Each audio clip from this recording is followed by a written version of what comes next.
And we are live. Welcome to Super Serial Showtime, everyone. As always, I'm your host, The Metal, and joining me is my co-host, Marsupial Gamer. We're here to talk about all things serial, and actually a lot of the stuff wouldn't qualify, but movies, shows, comics, novels, whatever floats our fancy going on this week, or whatever we've been watching in the interim.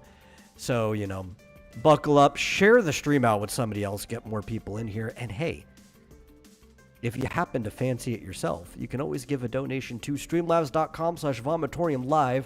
Really helps us out. And I guess we'll start swinging. How you doing today?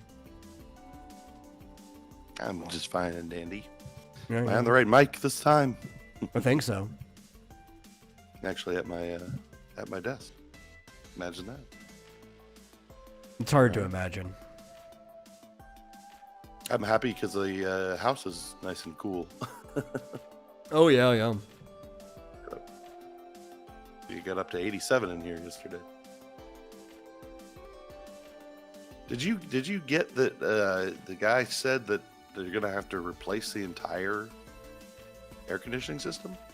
It sounded like he said that there was a major component that was failing that needed replacement, but he didn't mention which one. So I did not grasp whether that meant the whole system needed to be replaced or not. If it was a main part of the compressor, then yeah, if you have to replace the compressor, you're basically replacing the entire system. Yeah. Now I got an email saying, so it turns out the whole thing needs to be replaced. Like, well, glad it's not mine. Yeah. Done that before. I've had to pay for a whole new AC system. Whenever I did that, though, I always was like, okay, tell me what the recommended capacity is for this house. Yeah. And you don't have to double it, but at least increase it to the next size. I swear, whatever. If it's a single story, 2 to 3 bedroom house, get me something that will do like the 2-story version of that. Yeah, or at least a 4 or 5 bedroom. Yeah. Because I swear it's just never enough. I mean, actually, I haven't had that problem here because it's so dry, air conditioning is quite efficient. But yeah, in Nashville, it's very difficult to get a system strong enough for whatever space you're in and have it continue to work for more than like a year. See. Ours is apparently intermittent so far. It's only failed one day. Yeah, it was the only day that went over 100, but that's very unsettling given how many days over 100 Arizona has. So. Yeah, that's the spring in Arizona. Let's wait till July. You've seen it. Mm-hmm. It'll be 120, 125, maybe 130. Maybe. I don't know. When since I've been here, it hasn't gone over 117. Really? But I also came in the very late summer, like September, so. Though in some places, August, September is the hottest month, so it depends. Around here, it's July. July? Yeah. Definitely. I know in Texas, August is usually the hottest month, but it's not like July isn't chasing far behind it. Mm-hmm. Well, luckily, we're currently renting, so. Oh, yeah. They better fix it. Just might take a little longer than I expected because apparently they need to do a little, shopping around, get a good price. Right. Well, luckily, it's going to be a reasonably cool week for the time of year. Yeah. Should be good. Anyhow. Hopefully. Say hi to the people who were gracious enough to join us in the chat. We got Fly Fox Pro, hola, and Fizz Chozo's here asking, hey, everybody. I have a question. Does anyone think I have any kind of storytelling potential, or am I just not an artist or writer? I don't know. Maybe you just have the wrong attitude there, because my framing is, yeah, some people have a natural knack for things, but even if you have like a natural affinity towards something, all that does is give you a head start on other people, you know? you're going to find your natural plateau pretty quickly, and then it's up to you whether you're going to continue to improve on wherever that is. Now, if your natural plateau for your crossover ability from other things you've done in your life that happen to apply in this field as well is really small, like you hit it really fast, well, that just means that you have to go and learn some things. Being an artist and being a writer isn't just something you're born with, isn't something that it's like, oh, some people are always going to be better than literally everyone else. You might find some people that are just like this 1 in a million creative genius, but for everyone else, it's a discipline that you practice, and you get better at learning storytelling techniques, you get better at your verbiage, you get better at, depending on whatever. Writing is an art. I don't like separating writer and artist. They're all different disciplines, and art just means discipline. So you get better at your inking or your penciling or your painting or your 3D modeling. But these are all separate disciplines that share some things in common. So if you're a good artist, that doesn't mean you're going to be good at writing, and vice versa, As we've kind of learned with a bunch of professional comic artists that have decided they wanted to take their hand out being a writer with no experience writing whatsoever.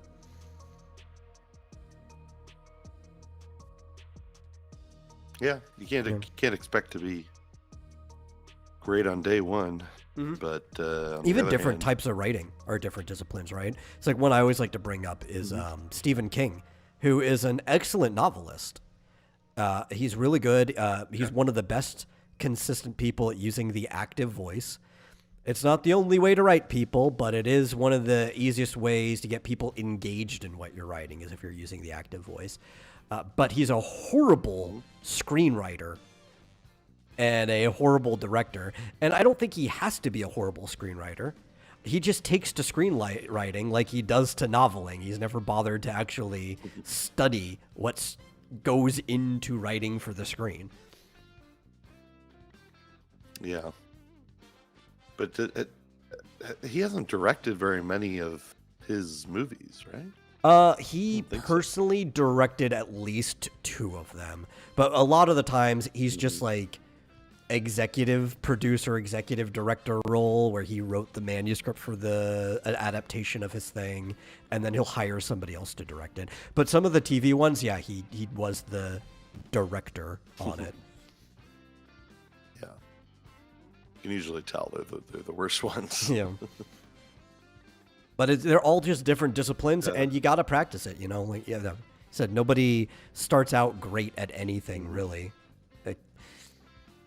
Yeah. And you got to be prepared for the possibility that you could try for years and never get to where you want to be. So have a backup. Or don't. Burn the boats. Go for it. Whatever you want. Well, I mean, as long as you, if you're ready to move it to hobby mode, right, where it's like the background or back burner, it's not your main thing, you could continue to do something forever, honestly, right? It's just if it's the forefront taking all of your time and it's not getting to where you want to go, maybe you need to move it somewhere else. Yeah, like my friend who wrote a book for 2 years and it seemed to work out, and in the meantime probably could have gotten another job paying a 6-figure salary, but didn't. And writing a book is so easy if you're only trying to put out like maybe a book a year, that you can do it while you have a job. The people who they make writing books their job put out like anywhere between 4 to 6 books a year, So if you're not ready to hit that quantity, you probably should just do something else.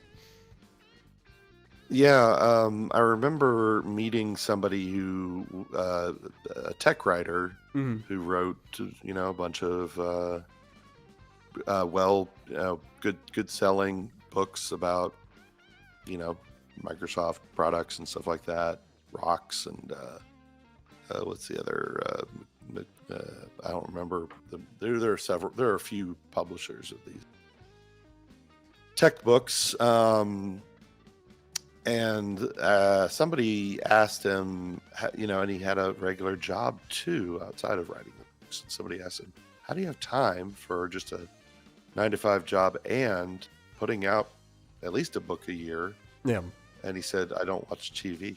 Yeah. He's like, plenty of time. That's why I And said, even- like, sometimes you move it to your hobby, right? Because, like, for some people, doing that stuff is their entertainment. It's like, yeah, I just like writing. Mm-hmm. Yeah. You have to, that was a while back. Nowadays, you probably also say, or maybe just only say, I don't play video games. Yeah. Because that's time consuming. So there's enough time if you do it in most of your free time. Oh, yeah. I think I remember one book that eventually I'll put out because I have been rewriting it finally the way that I want it. But the first draft that I wrote it way back in, I think high school was the first finished draft I had of it. I wrote that whole finished draft in like 18 hours. It doesn't actually take that long. Now, the thing is, a good book has more than one draft, right? So it's like, even if you finish that, like your 20-hour draft, you're going to go back and you're going to slice it apart. And I don't know. I think the average book, somebody spends about 100 hours on it, give or take. Mm-hmm. And if that's going to cut out of a lot of your other time, depending on a lot of your other free time, depending on the time scale you want to get that book out. Right, and of course, it's not always books. There's other things. If you want to really get good at writing, you need to start with short stories. Short stories are key. Most, even like successful novelists, most even script writers on TV shows or movies or whatever have all written short stories at one point in time, and poetry. Why poetry? Everybody hates writing poetry unless you are just those like poetry freaks, like the people where that's your thing. It's a leg day at the gym. If you skip poetry, you're skipping leg day, because that's where your grand articulation comes from, right? That's where you actually weave the words in a way that's fascinating to the person that's reading it. So short stories and poetry. If you do that, you'll get your fundamentals in, and then you can write anything. I say that, but then you have to go and actually practice the discipline that you want to practice. Yeah, and actually sell it if that's what you want to do. Mm-hmm. Well, I don't know if it's as much anymore. I was going to say, back when I was practicing creative writing, there were magazines still selling poetry or short stories, specifically short stories over anything, all the time. And they would give you some type of word limit. You could find it in the, solicitation articles for the magazine, right? And if you wanted to solicit your short story, they'll be like, it has to be between 500 and 1,500 words or something like that. And you go and you send it in, solicit. It's the easiest thing to get into. You don't need an agent to get into like a magazine. And then you might, if you get the return letter or email, see your short story in a major published magazine somewhere in the world. The problem is magazines are dying because just not enough people are buying them anymore. So I don't actually know where you go if you want to publish something aside from the internet, right? You can always go to Web Novel. Inkstone is a pretty good place you can put things. You can go to Tapas. You can put web novels and stuff up there. You can keep them to short stories, anthologies, whatever. Some of these places will give you options for contracting where you can get money from them based on viewership and all that jazz. But it is rough finding a publication that wants to take you. Instead of just, I don't know, making your own website and publishing yourself, but then you don't know if anybody's ever going to see it. Yeah. If you put your own book on Amazon, do you think you should change like your bio, say on LinkedIn, to published author? No, probably not. You don't think so? I mean, you're self-published. You're technically a published author, but I don't know. Maybe if you've sold more than 50 books. Because you know what the average book sells? Fair. It's like 12 copies. Nothing. Yeah, the average book is like 12 copies. Somewhere between 12 and 20. And if you count, like, if you're averaging 12, that's your family. That's like just the people you know bought your book, right, for the average person. Well, all you got to do is write 4 books, and you're Yeah. probably going to get. But yeah, and that's like even the same in the publishing industry. Most books that get published still only sell about 12 copies. The publishing industry makes money because they're abusing the law of large numbers. And like, listen, if we just publish enough writers, enough books every year, we'll get those ones that will end up selling 1 million copies. Yeah. Crazy how many words human beings put to paper every year. Yeah. Gotta be billion.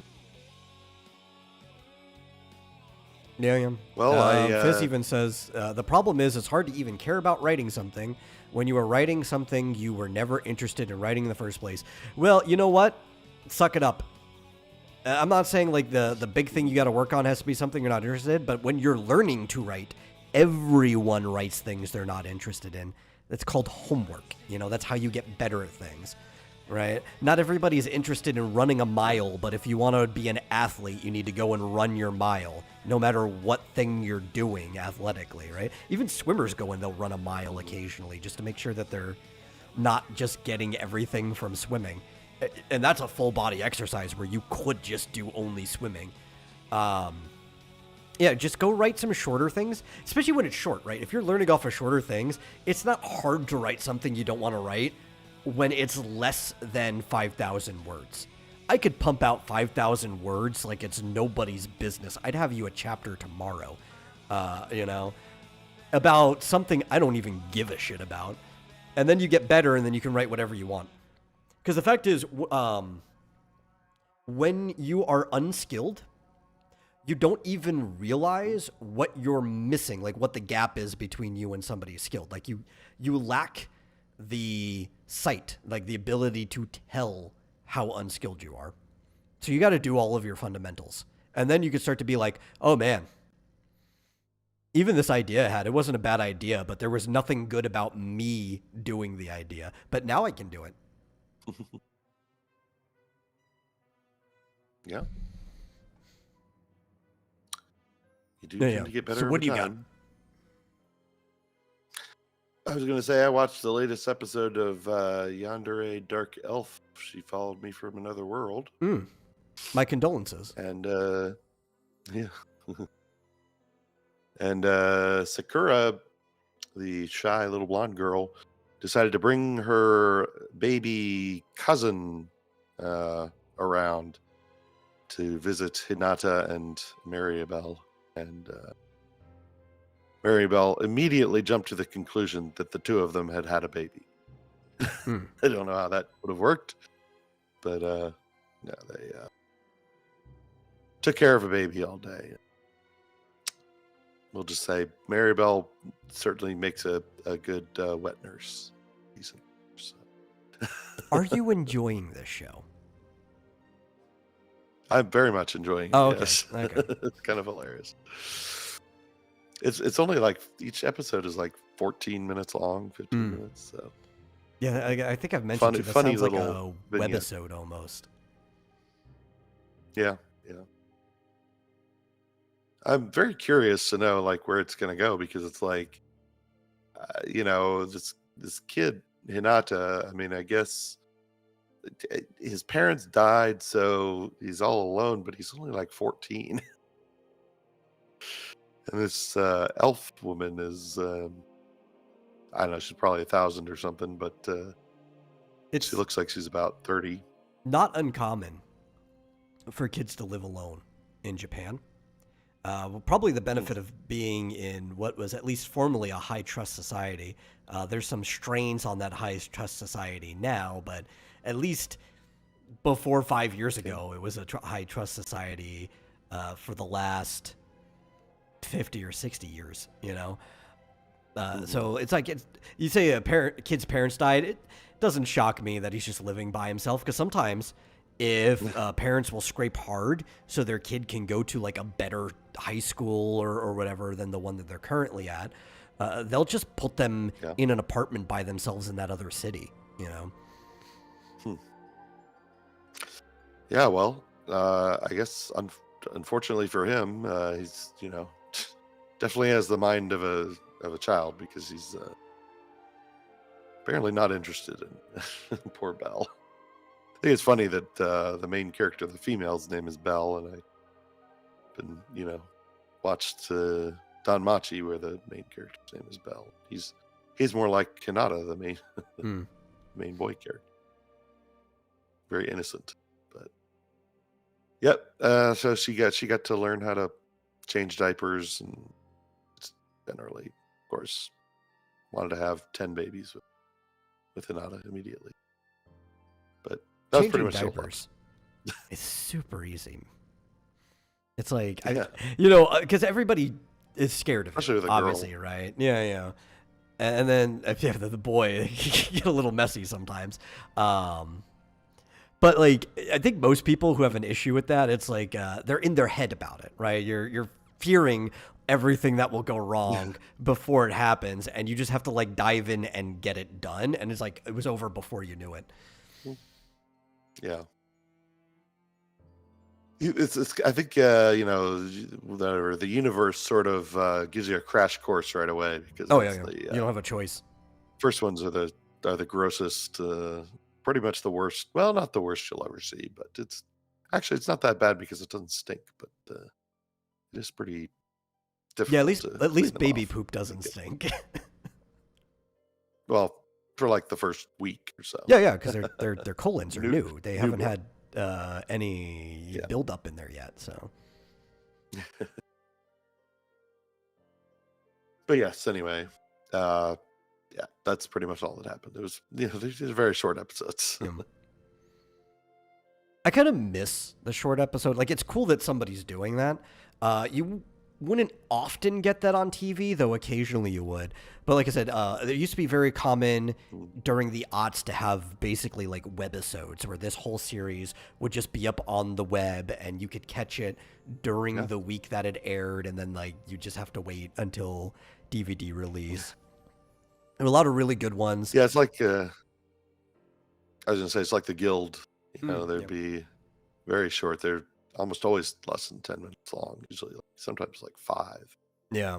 Or I don't remember if this was a webisode or a TV show of the same length, but it kind of fits that category. It was Detroit Metal City, which is a really great short anime. It's like a single season, and it's about a guy who wanted to be a musician, right? Actually, maybe could relate directly to what Fizchozo said. He wanted to be a musician, and he really likes writing happy pop songs. That's what he wanted to do. But that's not what he could sell, as hard as he tried. So he ended up getting a manager who's like, well, you're going to write like thrash and death metal music. That's what you're going to do. So they have to create like this whole persona for him, and he's got a band, and he's supposed to be like the toughest, meanest person born from hell, like a literal lord of demons risen up to live on earth. And he's just like, man, I don't want to write this music. I don't even want to play this. I think his name is Klauser. This Krauser character, but I have to. And it's just like the dichotomy of the life that he wants to live versus the life he has to live. And sometimes he's going back and forth between himself and the character, and he's like trying to date a girl and all kinds of different things. But it's just a short little like 10 to 15 minute episodes. Yeah.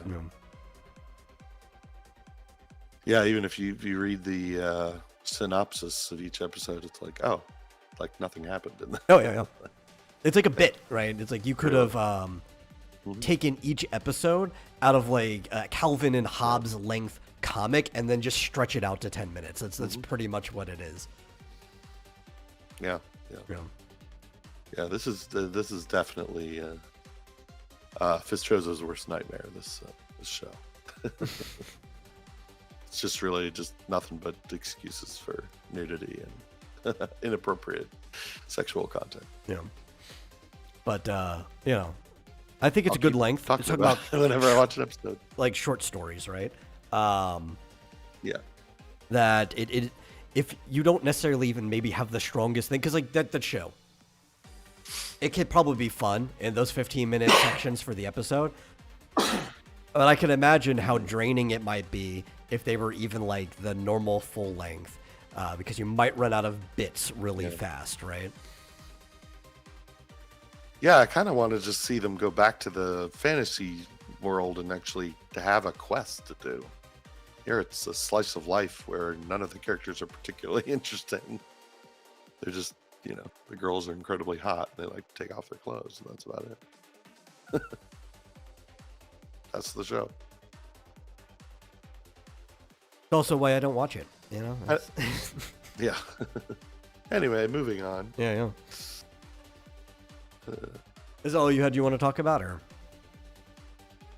Well, I mean, we already talked about what we were planning on talking about, so I'm in full agreement. Although we didn't mention Pluto before that. Yeah, we could talk about Pluto. I figured I didn't have to mention that because you finished it, so we could talk about what you thought about Pluto as a series. Pluto. Yeah. And do that next. We could do that now. Now is next. Let's go. So, yeah. I don't think we have to do too much to frame it. As we said last time, we were watching Pluto. I've seen it before. This is my second time watching it. This is your first time, and I guess briefly for people who don't know what Pluto is, because we might pick up some new watchers. That'd be great. Pluto is a retelling of the World's Strongest Robot arc from The Mighty Atom, aka Astro Boy. That was made back in 58 or whenever that arc came out, mid to late 50s. And it was redone by Urasawa in his art style, so there was a lot of the characters that were redesigned, and it focused more for most of the story from the German fighting robot Gesicht's backstory, who was technically always a detective, but he was more of a detective in a superhero story, like American superhero style detective like Batman was, but he's more of a traditional Dick Tracy style detective in this story. And it is great. Fischosa says, if I wanted to watch Monster, I would watch Monster. Well, you wouldn't be getting Monster from this anyway. It's not Astro Boy to be Monster. It is a style, but it's still very different. But yeah, it follows Gesicht until I'm going to spoil the show, because not only is the show over a year old now, the manga it was adapting was done in 2003, and then the story it was adapting was done back in the 50s. So excuse me if I don't care if I spoil it. You follow Gesicht up until the point that he dies, because he is defeated. And then it kind of goes back to following Adam for the rest of the story, more or less. It's jumping between all the people closely related to Adam. I didn't quite get the he runs into this child robot somewhere in Arabia or Persia or whatever. Yeah. And does the child robot, was it tricked or programmed to kill him, or? I wouldn't be surprised if it was just taken over. It came out of nowhere. Right. So it's been a while since I've even touched the manga. And this does skip a little bit because they have to make it for the runtime. But you remember how there were a bunch of robots that were missing AI, right? Like they would talk and right? So what I'm figuring is he met this robot who called himself Muhammad Ali after the fighter, and later the robot comes back with a God, what was the name of the cannon? A weapon. Yeah, it's a weapon, but they had a special name for it. And it's not even that complicated of a name. I just hate the fact that I'm not remembering it.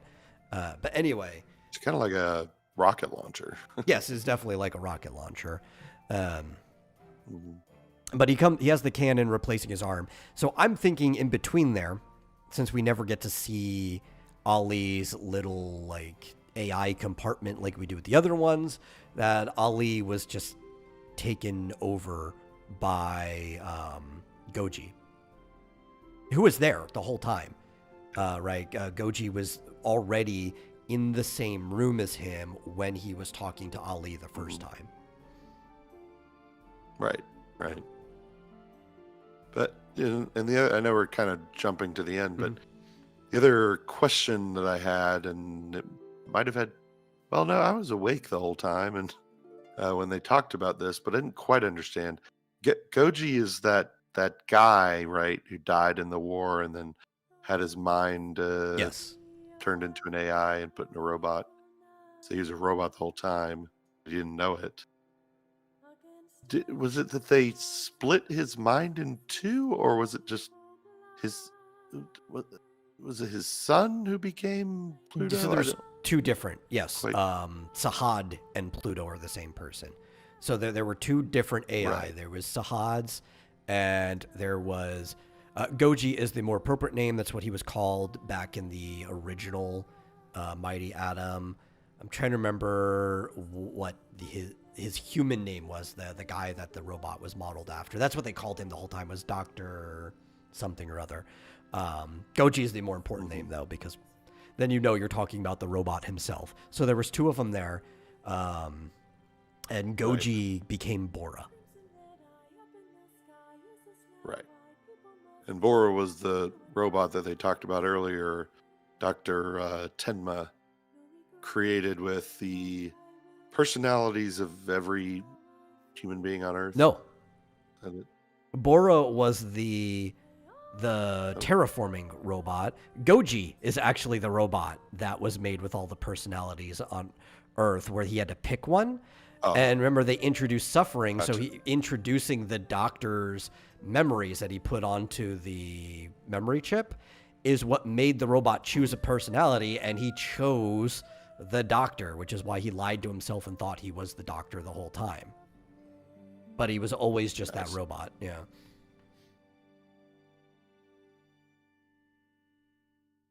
Okay, so then, yeah, so there was that big robot. I don't remember exactly when they introduced that thing. It seemed really late on, but he ended up.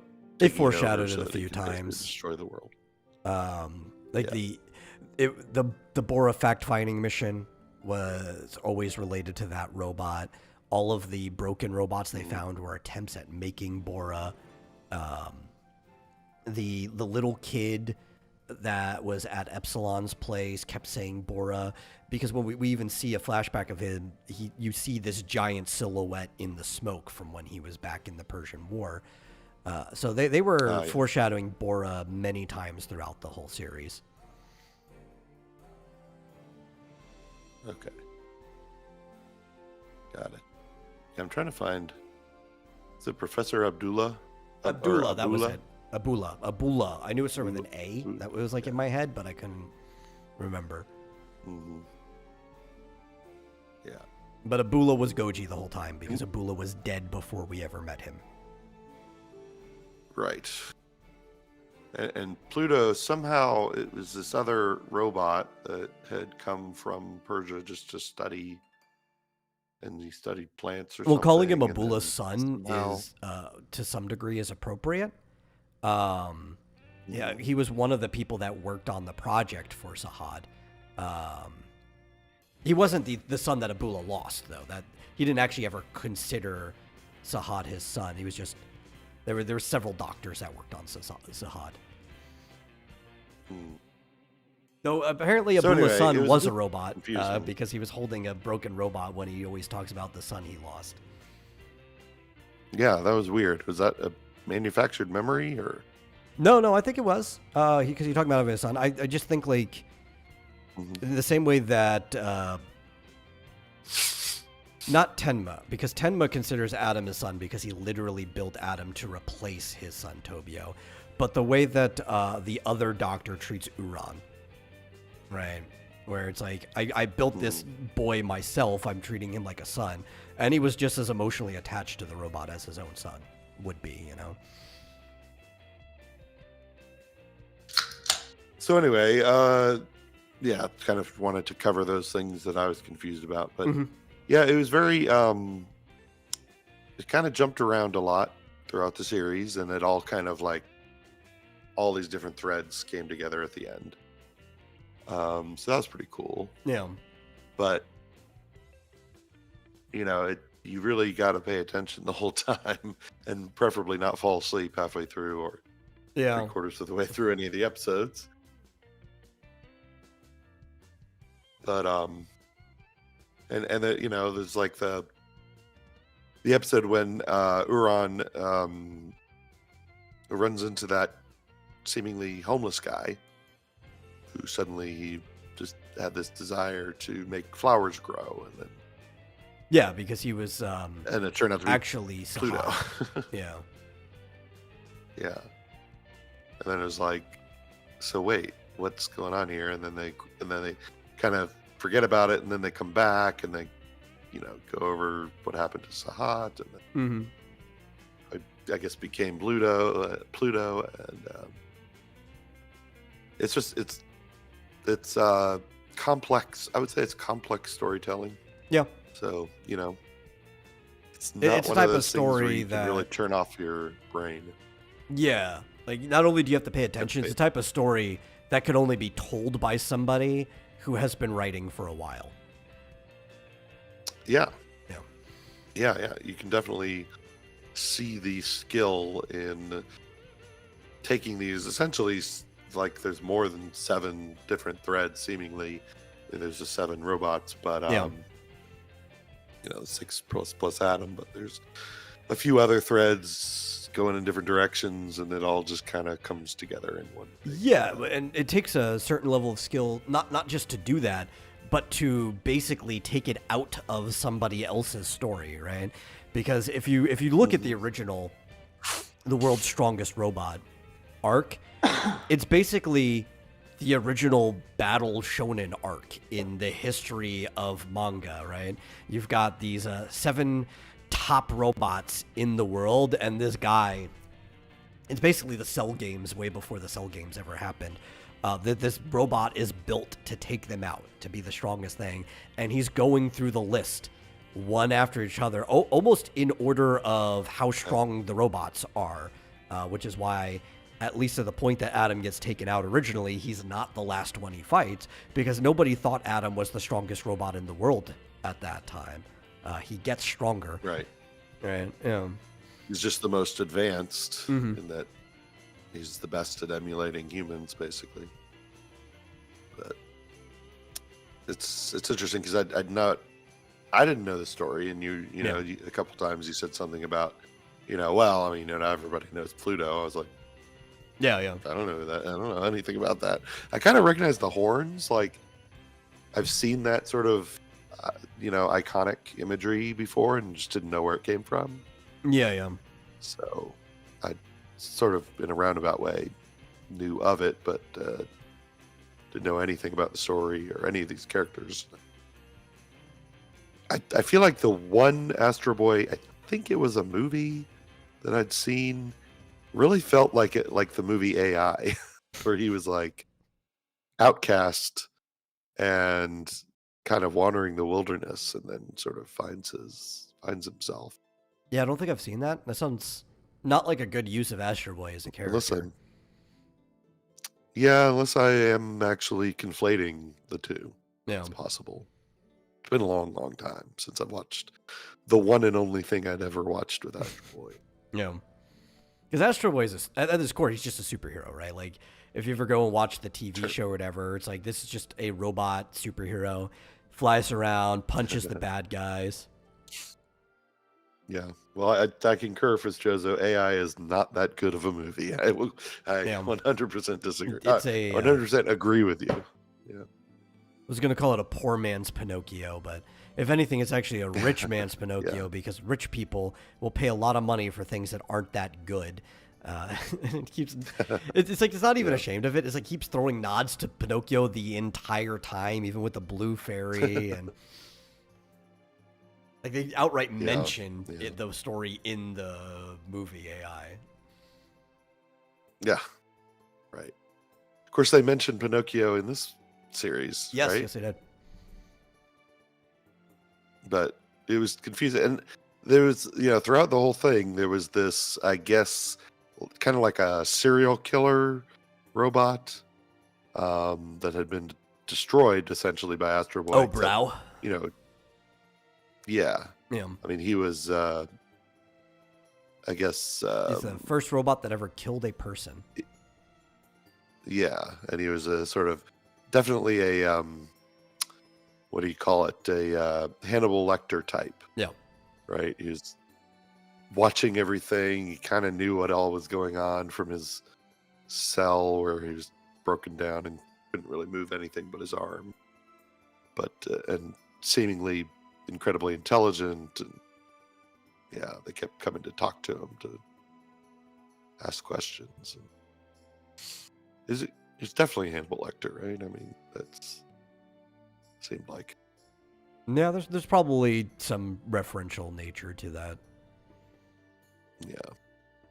Except Hannibal wasn't, an invalid. He as soon as he could escape, he did. But well, this guy sort of did, but he was still broken down.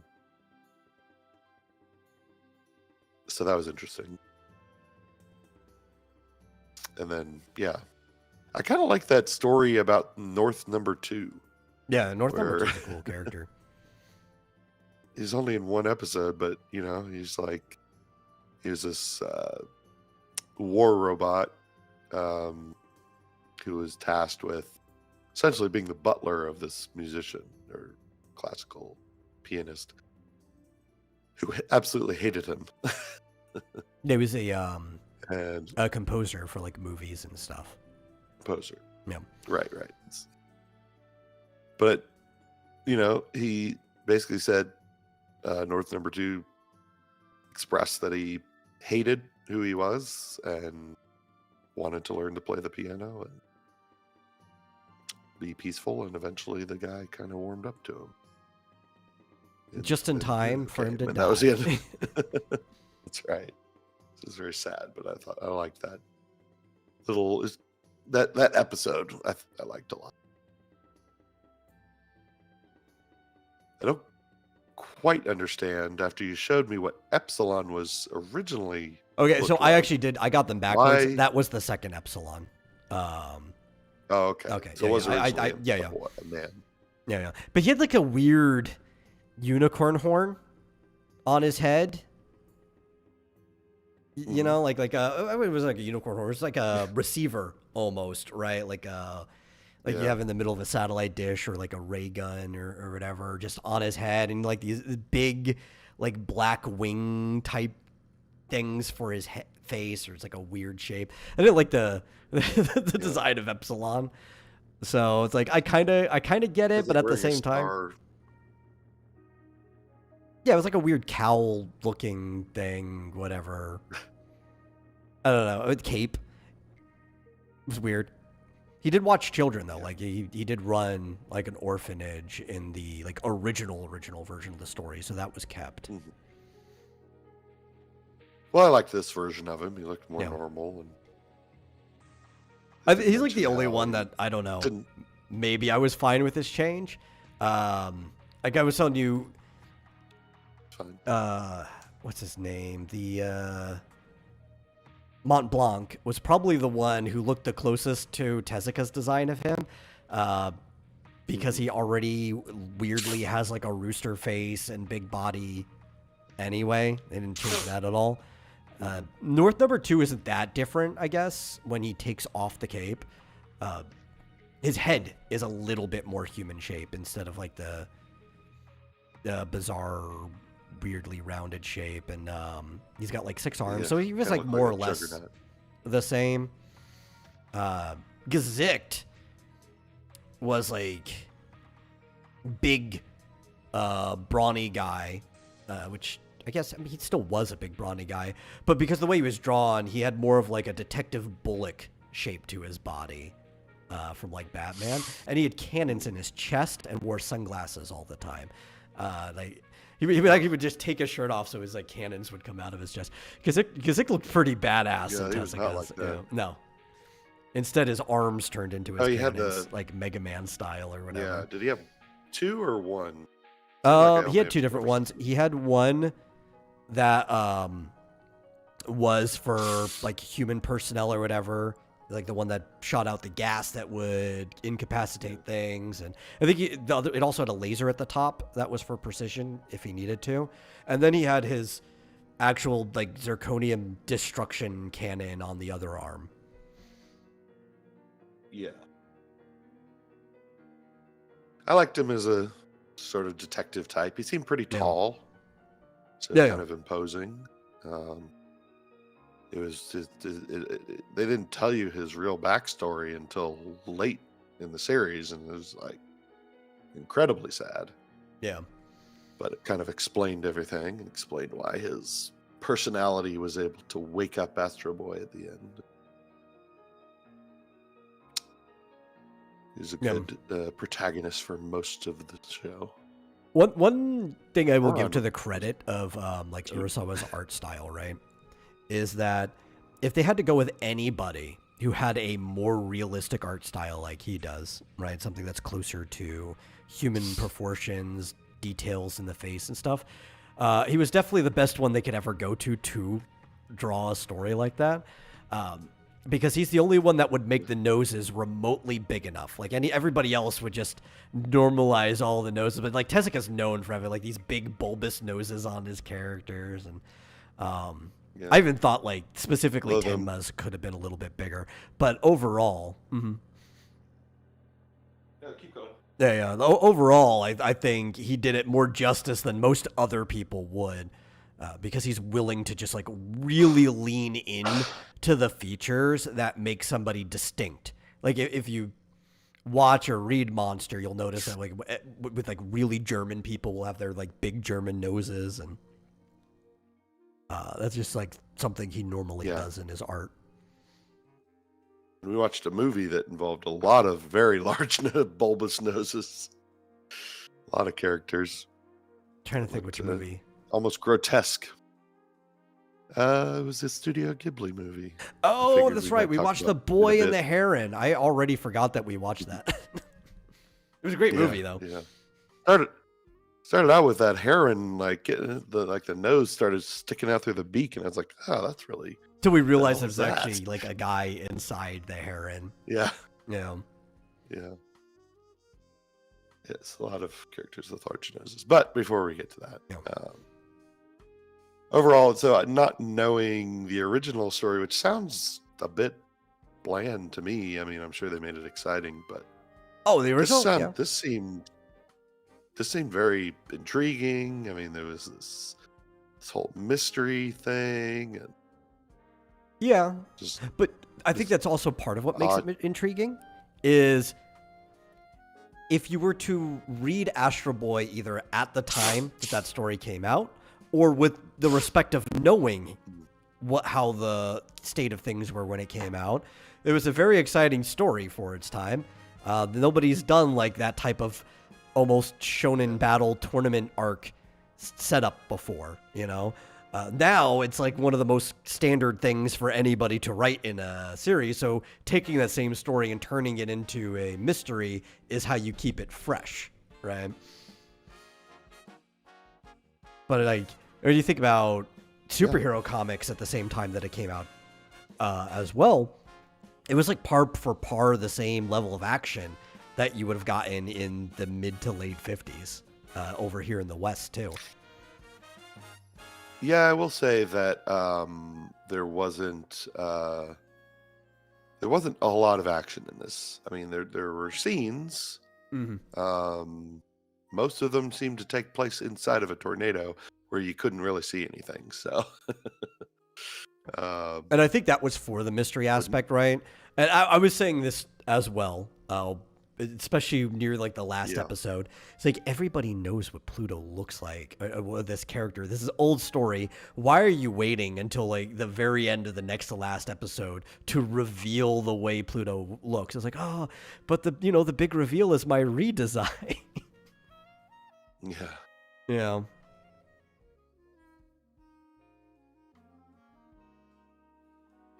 But yeah, I don't know. So it was, it was definitely more of a, I'd say, detective show with a few little action scenes here and there, but definitely was not a superhero kind of a show.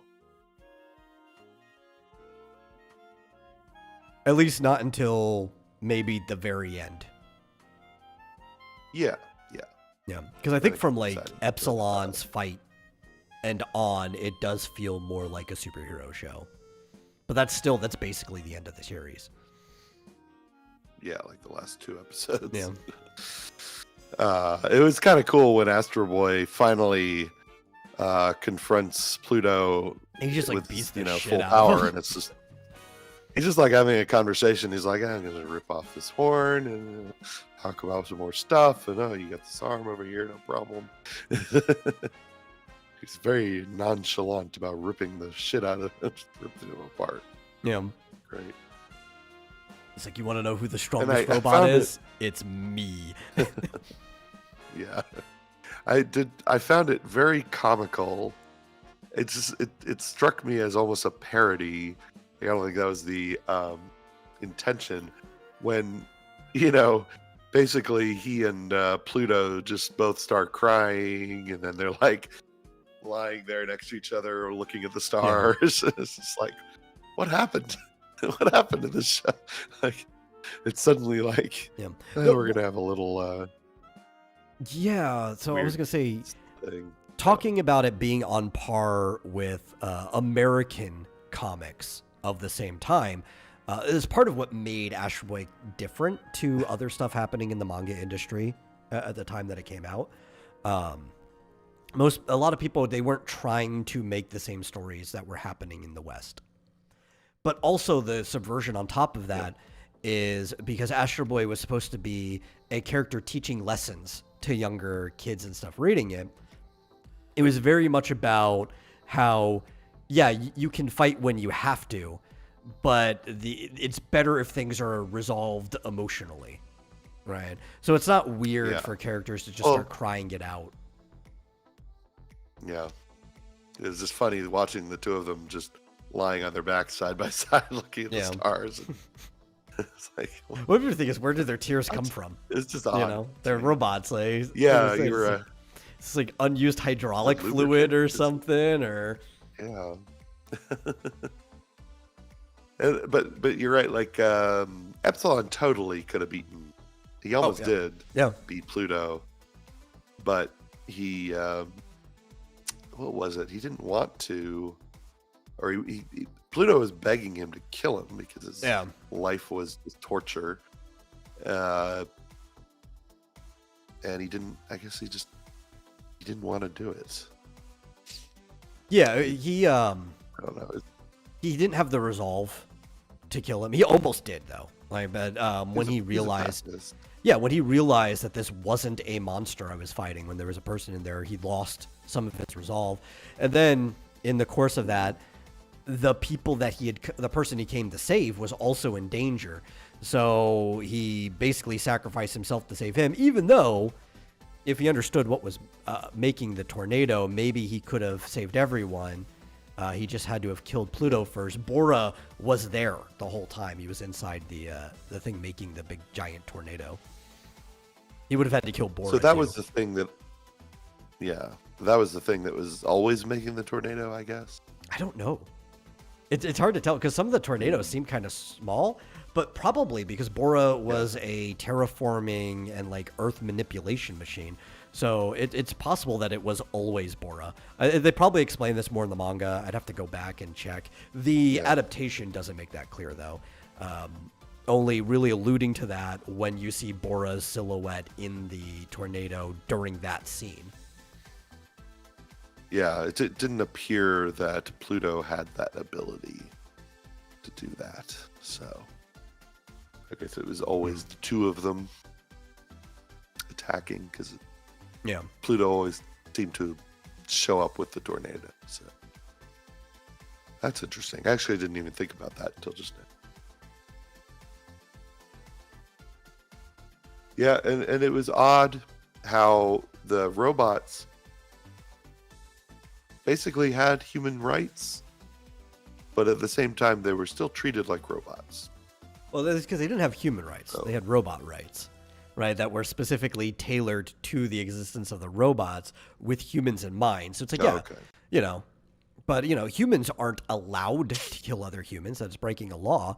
But the difference is we can program you. So we're going to put in actual like code fail safes that you're not allowed to kill humans. Like they're kind of the same, but they're also kind of different, tailored to their existence of being robots.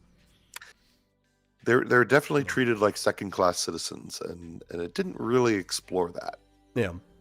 I don't know if other stories in the Astro Boy universe do or not. Not really in too much depth. Like it's there the whole time. It's kind of shallow, at least in the original Astro Boy. Yeah. And it's because, the main audience for Astro Boy is between like 10 and 15 years old, but leaning towards the bottom end of 10 years old back in like the 50s. Yeah, it seemed like the robots were okay with it. They recognized that they were not human, and that they seem to value. I mean, they're programmed to, but they seem, for the most part, to value human life over robot life, I guess. But yeah, I guess it's kind of refreshing to not have to have everything be an allegory or analogous to something in real life. Yeah, they kind of had this civil rights movement, but it's like it's done, it's over, it's in the past, and we're fine with how things are now. Fitzjoseph says Astro Boy would probably be considered Kodomo today, which is like kid comics, which tend to be more often than not unisex, just leaning more towards boy stuff because at that age, boys and girls will mostly just read the same thing. Yeah, maybe. The thing is, Astro Boy is still kind of on the higher end of Kodomo. It's like it was always on the line between that and Shonen. Mm-hmm. Yeah, having not really known much about it, it's like, well, the protagonist is a little boy and he has a little sister, and he kicks ass, but it seemed like a children's whatever IP. Yeah. But like demographically, and these two were always kind of compared with each other. Historically, Astro Boy and Popeye would have been considered the same age demographic, right? And Popeye, you're like, well, yeah, I would show that to little kids, but he's a little gruff, so you know that he's going to appeal to some older kids too, right? Yeah. Yeah, it's interesting to see different series. It's hard to analogize to anything else. It's its own thing, and it's quite unique. So, but I liked it. I was glad we watched it because I learned a little bit more about Adam. I actually didn't even know his name was Adam. Oh yeah, because his name is the Mighty Atom. That was the original name of the series. Yeah, I was like, is it ADAM or ATOM? ATOM, yeah. It's the Latin. I got it. Yeah. Anyway. Yeah. I liked it. That's I give it a 7 out of 10. Pretty good. That's kind of fair. Yeah. It's a Japan 7.5, superhero. maybe. If I had to. Yeah. Because for a really long time, he's probably had the same type of impact locally in Japan that Superman has had over here.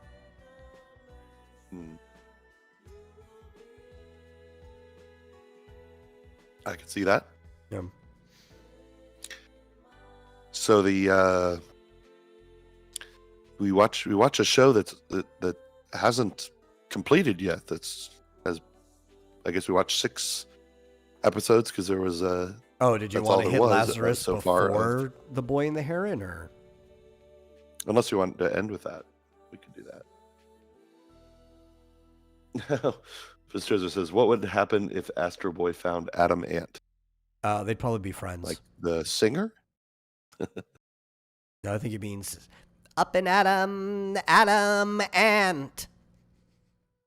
I vaguely remember that. Was that an 80s cartoon show? Maybe. Adam Ant's pretty old. That might have been maybe older than that. Probably. Might have been 70s. Let me look. Or maybe. Is that Marvel? No, Adam Ant is like Hanna-Barbera. Oh, okay. He probably showed up in other shows. Let's see. It's 65. Okay, so I was a little closer thinking 70s, but it was mid 50s or 60s. Adam Ant, yeah. Yeah. Well, all right. So we watched a boy and his heron. Boy, the boy and the heron. Yeah, it's not his heron. It's not a boy and his blob. It's not a boy and his harem. Yeah, that's different. That's the other show that I watch. Yeah. Apparently. Yeah. Yeah, that's I'll just start off by.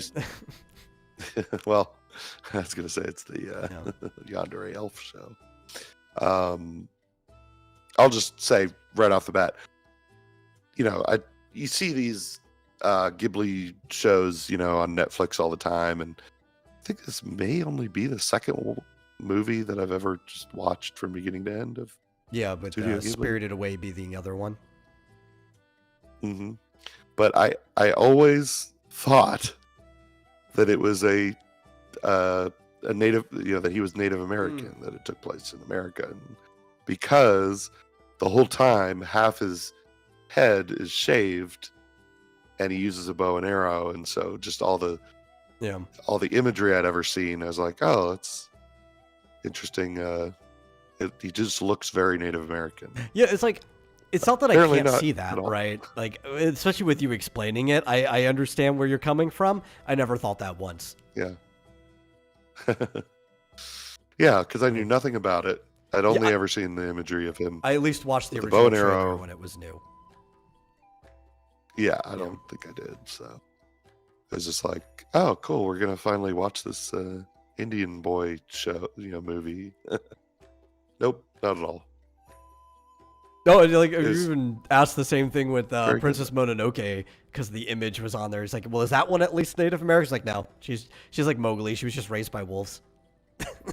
That I'm very surprised at. I mean, like, it's clearly, I don't know. I don't know if it was intentional or not, but it looks like a Sacagawea, with a wolf.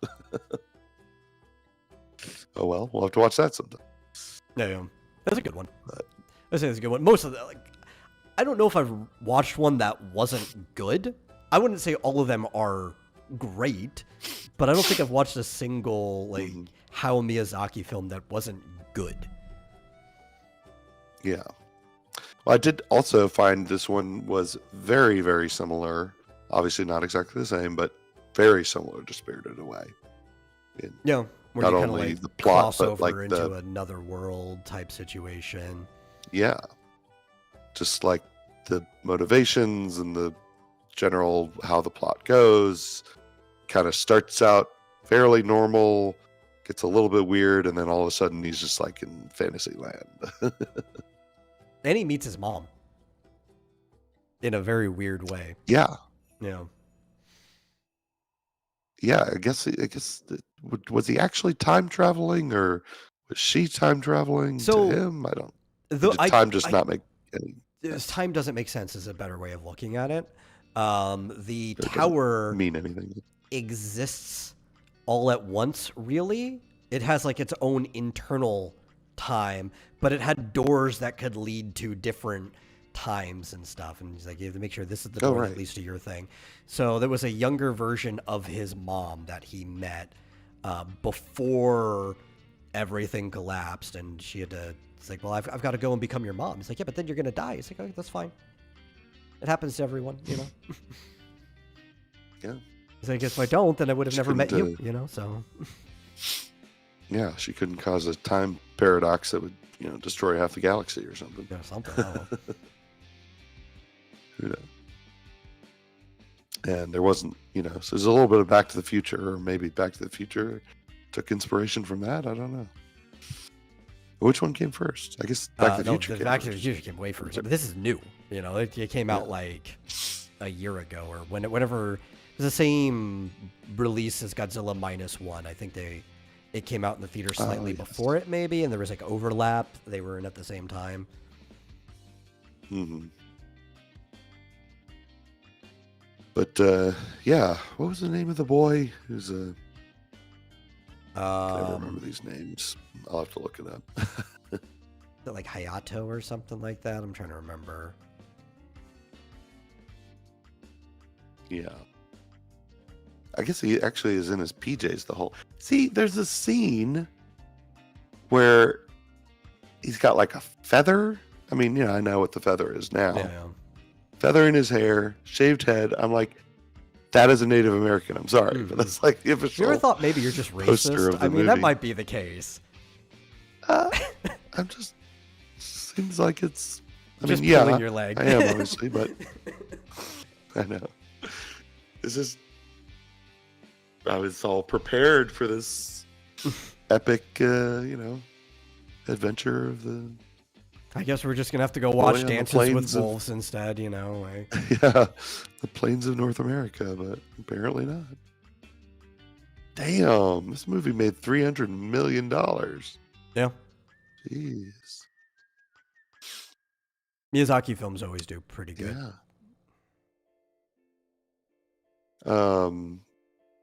So yeah. Oh, I know. Mojito. Mojito. every that was time- him. Every time somebody said his name, I thought his name was Mojito. Mm. I was like, ooh. Is he a lime drink of some sort? Or is it No. lime? I don't know. I don't Mint. know. I've Mint. never had a mojito, so I think it's mint flavored. Mm.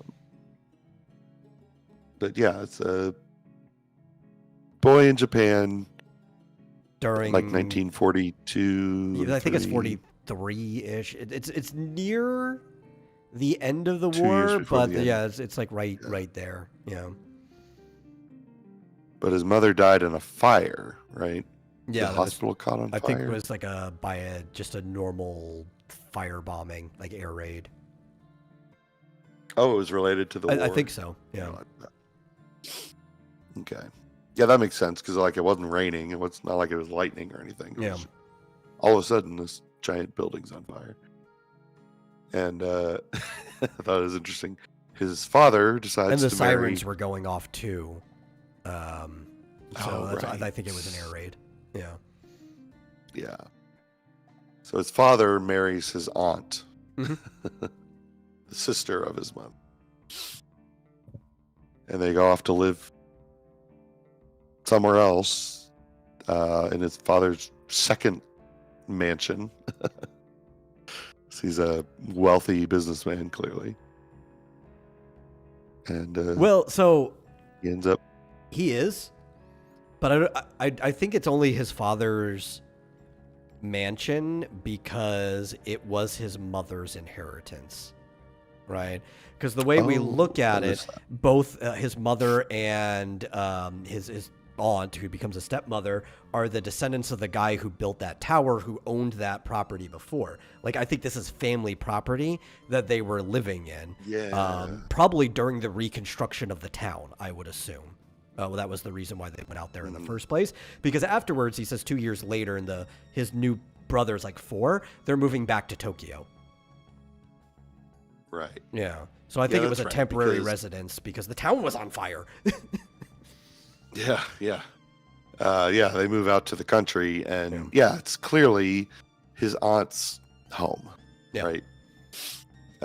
Presumably she was there with her very strange little cadre of little old ladies who were almost like, they reminded me of Spirited Away because they were clearly human, but they seemed like weird monsters. No, that's just how you draw like really, really old people. Like that, Yeah, I guess so. There's some old guys too. I think they were all just family, right? Like they weren't the direct, they were the extended family, and many of them, their life was just maintaining the property. Yeah. But they kind of like would swarm, and mm-hmm. Especially you meet them, they're like swarming around his. Yeah. They're like all looking at his. Was it his suitcase, basically? Mm-hmm.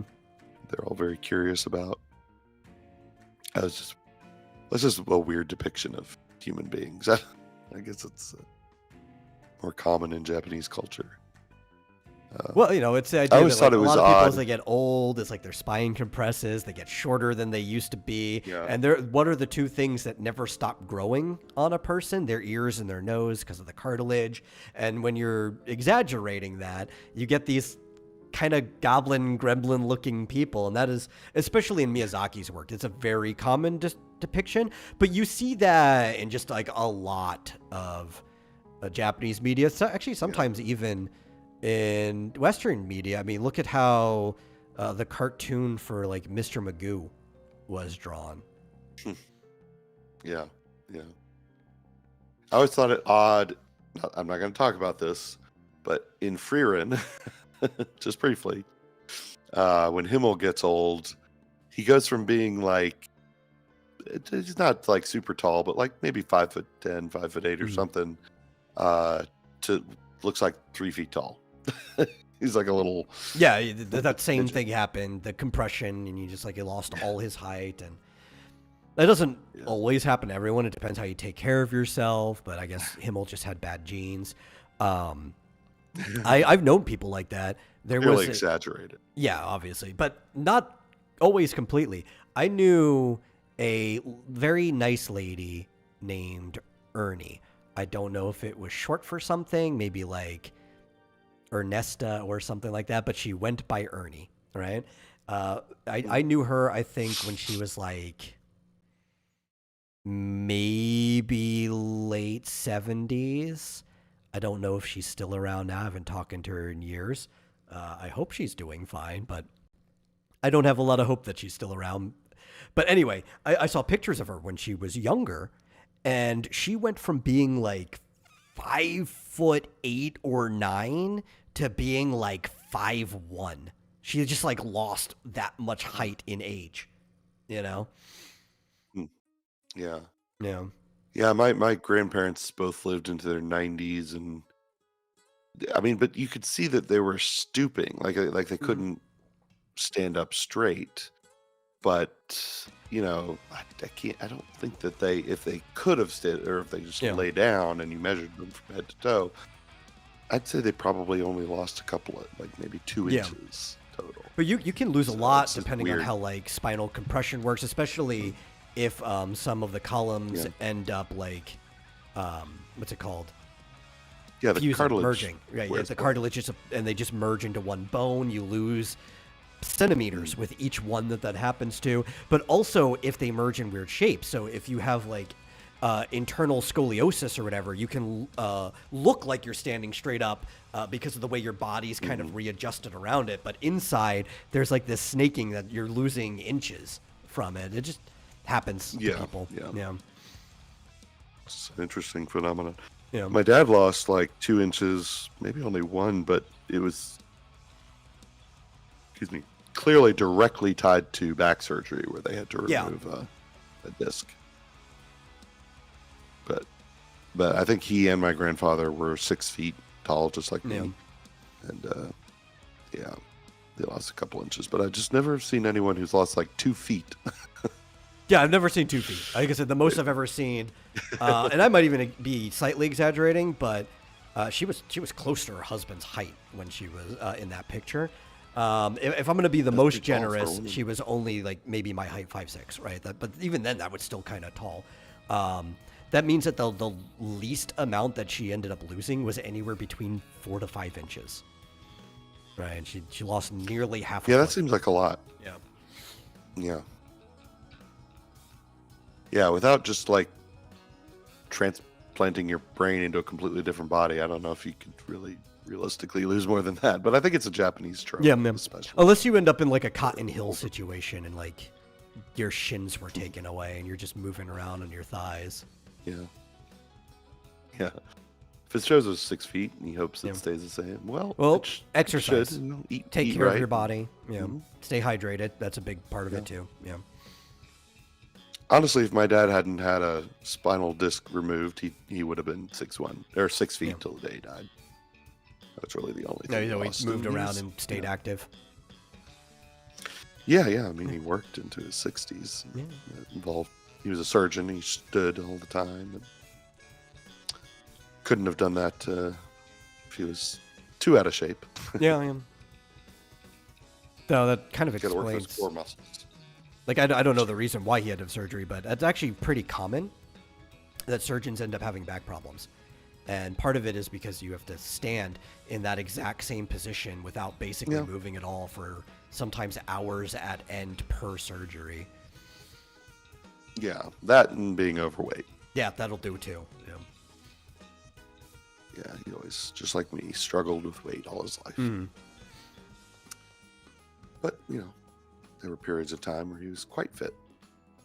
Anyway, that's not what we're here to talk about. No, we're talking about Mahito, birds that become men. Yeah, he sees a heron that seems to be trying to entice him to go find his mother, or saying that he knew where his mother was. And it leads into this seemingly magical tower. But he goes down, right? It's the sort of tunnels underneath. Well, the entrance to the tower that he first started going into was definitely a drainage, but that had stairs that go up. But then when they went into the tower from the front, they were being dragged through the floor. So I don't know if any direction or physics makes sense in this tower intentionally, right? Because they also go up again later when they're going to see like the curator, the actual creator of the tower, his granduncle. But then when they get up there, it's a plane.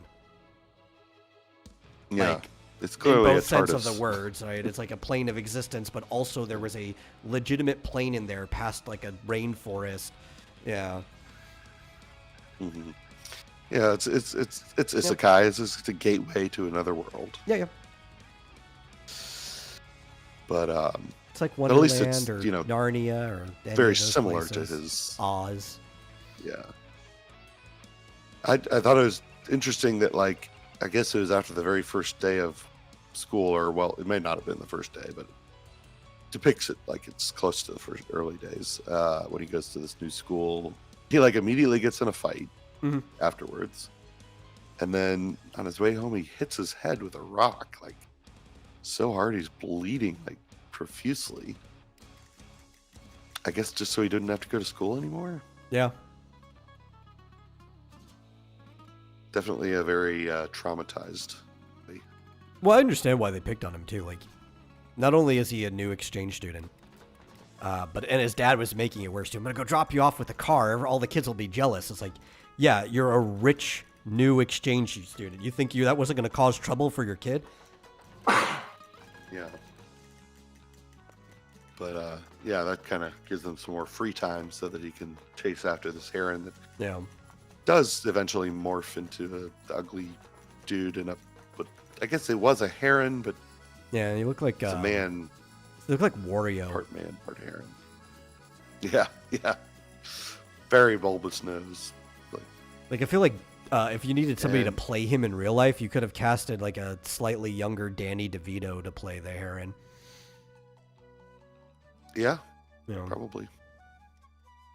And I mean, so he does take him to this land where he ends up on a boat with a dude or a woman. It was I a woman. guess. Yeah. Yeah, a woman.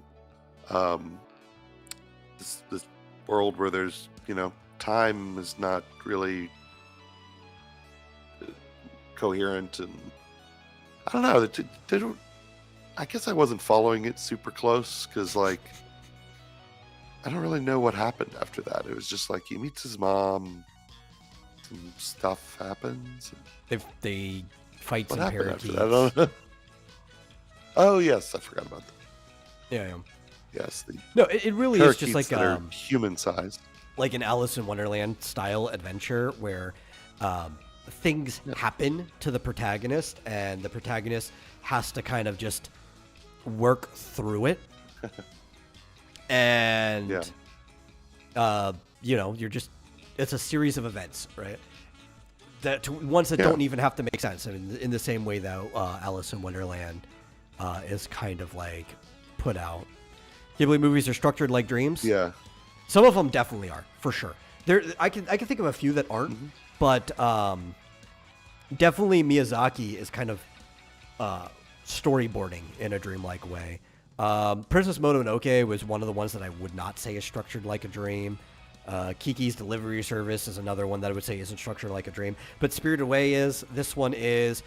My Neighbor Totoro for sure is also structured like a dream. He says at least Spirited Away eventually loops back around. I think all of the ones that are structured like a dream do eventually loop back around. Like this one, when we were done, Boy and the Heron. This one did loop back around. Yeah. Pistozo asked, was it originally a heron that becomes a dude, or a dude becomes a heron? It's a heron. The first one. Yeah. It's just a heron at first, although it does talk to him. And then a couple of times this nose thing starts to come out of the beak, and teeth. It has teeth. And then he ends up making an arrow out of this feather, this magic feather. Yeah, it's like flight feather number 9 or something like that. Yeah, 7, I think. 7. Yeah. Which apparently he needed in order to fly very well. But yeah, eventually the beak opens up more and more, and the whole head of this guy comes out, and then it really just looks like a guy in a heron suit. Yeah, it's like a pajamas or something like that almost. Except the legs are still skinny like a heron's. Yeah, it clearly is actually him because the legs are always bird feet. If we're taking to how the parakeets were big man-sized parakeets that had like a whole society there, but then the second they fly out of the tower, they start turning back into regular parakeets, we can assume that he was a regular heron that was kind of granted humanity from being in the tower. Yeah, but he was always still like within the range of the tower or whatever when he was talking outside of it. And he needed to be close to what's his name, Mahito, to kind of start becoming man-like again. And that might have something to do with the relationship between him and the granduncle.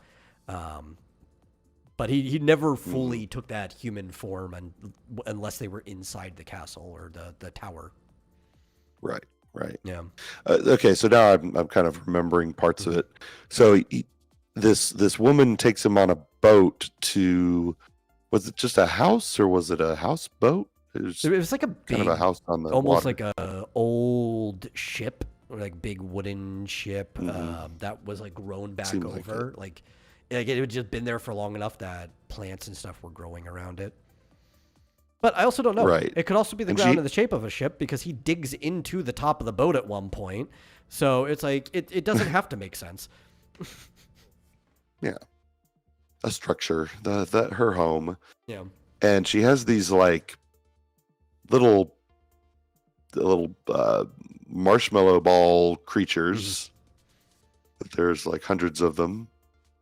And they're just harmless little blobby white things that the pelicans are eating. But yeah, eventually they all start to float away. I don't know where they're going, but to heaven, and They're just having fun. the pelicans start eating them. Yeah, and that was a whole sad story because they're like, oh no, the pelicans are eating them, and did they start throwing things at them at first, or Yeah, and then well, there was like set on eventually, fire. yeah, eventually this wizard kind of comes out on a boat and just sets everything on fire. Frankly, even he's trying to drive away the pelicans, but he's also accidentally kind of killing a bunch of these marshmallow creatures. And then it was sad because he finally, I guess that night, runs into one of the pelicans that's been very badly burned. Yeah. Voiced by, in our dub, who it was Willem Dafoe. Right. Yeah. Yeah. Who basically says all of the pelicans had been brought to this land against their will, and there are no fish, and they're all just starving. Yeah, because like the water's And it's toxic or something. Yeah. Which I think they is had like to eat their them to first clue that this survive. world is falling apart. Yeah. Yeah. It's really sad because it's like, we're not the bad guys. We're just trying to live here. They're trying to leave, but they can't find their way out. Oh, hey, Mike. Yep. How you doing, Mike? Dropping in. And eventually they discover that the whole place is held together with these blocks on a table that have to be stacked up, right? And the king, is it the king of the parakeets, basically? Yeah, there's a parakeet king who's Yeah. in the dub is Dave Bautista. Oh, right. And they go out to see this stack of wooden blocks, and the king just goes nuts. He's like, this is the only thing holding our world together? And then he tries to stack them up very poorly. No, I think he already knew. I don't Pretty think he was nuts. That was the only thing, because we're skipping a lot of steps here. But so yeah, after all that, you meet the parakeets. He meets the younger version of his mom that I don't think he knows is his mom at first, until she says like, "Oh, the lady you're looking for is my sister," right? But after they capture his mother, and she basically wants to bring up to the guy, the Parakeet King is upset that Mojito entered the pregnancy chamber, right? The birthing chamber. It's a taboo. He shouldn't have done that. He crossed some lines because, again, before this, he tried to rescue his new mom, his new mother, which was actually his aunt. And he's like trying to basically negotiate with the guy who built this tower, right? The grand uncle, as they call him, the ancestor that originally made this entire world from the stone. And negotiations kind of fail because he's loyal to the guy, but he wants what's best for his people. That's what he's looking at this entire time. So he's like scheming. Is like, we'll have to do this ourselves, Parakeet. Yeah, the Parakeet King is like scheming. Right. He's like, we'll have to, if he won't help us, we'll have to help ourselves type situation. So then eventually, Mojito makes his way all the way back up. He makes it to the top with the heron. He meets his mom again, and then he talks to his grand uncle, who at this point, he's only had 2 points of communication ever. When he's talked down to from above at the very beginning, so he never really gets to talk back to him before getting sucked into the floor. And in a dream sequence he had when he was captured by the parakeets. And he decides that he doesn't want to take over the tower, even though his granduncle wants him to be the successor, the one that keeps this world going for another lifetime of the person who runs the world. But he's like, I don't want it. I just want to go home. I want to live my life, with my new mother and brother. He didn't know if it was going to be a brother or sister yet. And he's like, okay, fine. But before you leave, just stack the blocks. Make a new stable tower, one that hasn't been corrupted by malice yet. And he's like hesitating, Okay. and the Parakeet King is like, fine, I'll do it myself. And he just stacks it real quick. And obviously he's filled with a lot of malice. So he makes a immediately unstable tower, and the whole world starts falling apart on them. And they have to rush a great escape from this collapsing world. There's like a meteor above them, this gigantic like asteroid or something. Remember, a stone fell from the sky like an asteroid originally, and his ancestor built a tower around it. So this meteor was kind of like always the thing that was making this world, and it was connected to other worlds. Now, the other worlds could be other points in time. There could be even other places that are different, like the tower. We don't know. We just know that hallway of doors seemed almost endless. Yeah, that's his child mother, the younger version of his mother, was leading him down this hallway. She had to count the doors. They seemed to be randomly numbered. Yeah. They weren't any coherent, so she had to count them to find wherever they were going at that point. But he does escape eventually. Does not. His mother can't go with him. She goes through a door. Is that what happens? She said she has her own door to go through, which leads her back to her point in time of when she was that age, so that she could grow up and become his mom. So that really was his mother. Yes. It wasn't just. That's pretty cool. And one of those old ladies was turned into a token and was kind of like in his pocket the entire time. When they get back out and everything goes to normal, she kind of just like grows out of his pocket. Yeah. It was definitely like an Alice in Wonderland. Yeah. Kind of a thing. That's it. It's just that's it's kind of a pointless little dream, I guess. I don't know. Did he learn anything, I guess? He got to meet his mother. Yeah. Again.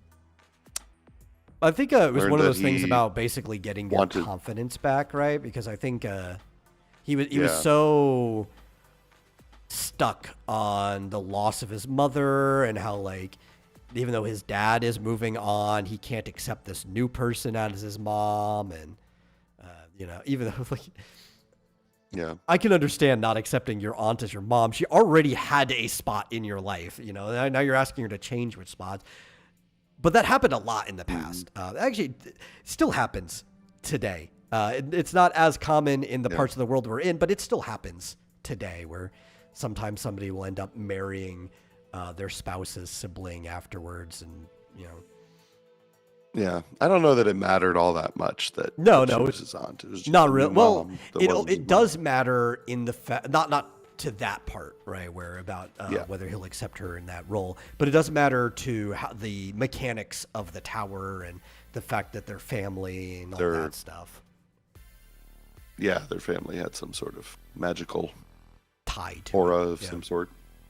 But yeah. Well, because remember, he even said that the one who takes over the tower has to be a descendant. Right. But it was cute. Yep. It was kind of a coming of age, sort of getting over your trauma kind of story. I'll have to watch something that's completely different, or we could just watch Totoro or whatever. My Neighbor Totoro. Similar. I think that one's about depression as well, sort of. Yeah. Because that one that starts with loss. Mm-hmm. I think we should watch the best one, or my favorite, not the best, which is Kiki's Delivery Service. That one, there's a little bit of like depression, losing your way in it for a bit, but overall it's not a story about depression. It is just like a coming of age story, and that one I think is a cheerier story. So that'd be nice. I wouldn't object to that, but I think we'll have to talk about Lazarus next week. Yeah, well, they'll have another episode to watch by then too. I don't know how long this is going to be. A lot of people aren't very happy with it, at least from what I'm reading online. I kind of enjoy it. Like I even said, after we were done, it's like, yeah, I'm enjoying it. It's not as strong as Watanabe's previous stuff that I've seen, but it's still good. And I think that's actually kind of the consensus is that they are comparing it to his other stuff, and it's not that good. A lot of people feel like this is like you have to make it this way because it's going to be on Adult Swim show, right? Where it's fitting some of the tropes that happened in some of his previous stuff, especially Cowboy Bebop, which is his most popular work. But also, it's fitting a lot of the tropes that you're kind of just used to seeing from these sort of adult drama mystery series. So, I don't know. We'll see if it comes up to crescendo. I think it's more so that it's not very episodic, and that's what's getting people, because even like the two big ones that you can pick, Cowboy Bebop and Samurai Champloo, were very episodic shows. Even when they were building up for something, each episode kind of felt like a vignette, and this one isn't. Like everything's feeding into each other. Right. Yeah, if you look at sort of the main poster of the show, it's clearly looks very similar to Cowboy Bebop. Yeah. Except there's 5 of them. But yeah, it looks like there's 9 episodes. At least that's how many are listed in Wikipedia. So it'll take us right up to June 1st. Okay. Yeah. Then I will give my full review when it's done. Yeah. We can touch on the, general plot and stuff next time. Yeah. But watch what happens when, because there's another series I'm following right now that's have a similar release schedule, and I'm just going to end up liking Anne Shirley more than Lazarus. I can call it right now. It's like, yeah, that's just going to be the better show. Sorry. Yeah. Very cool. Well, okay. Well, that's the end of the show. I think, and tomorrow's my birthday, so. Oh, yeah. There's a early on-air Merry Life ceremony.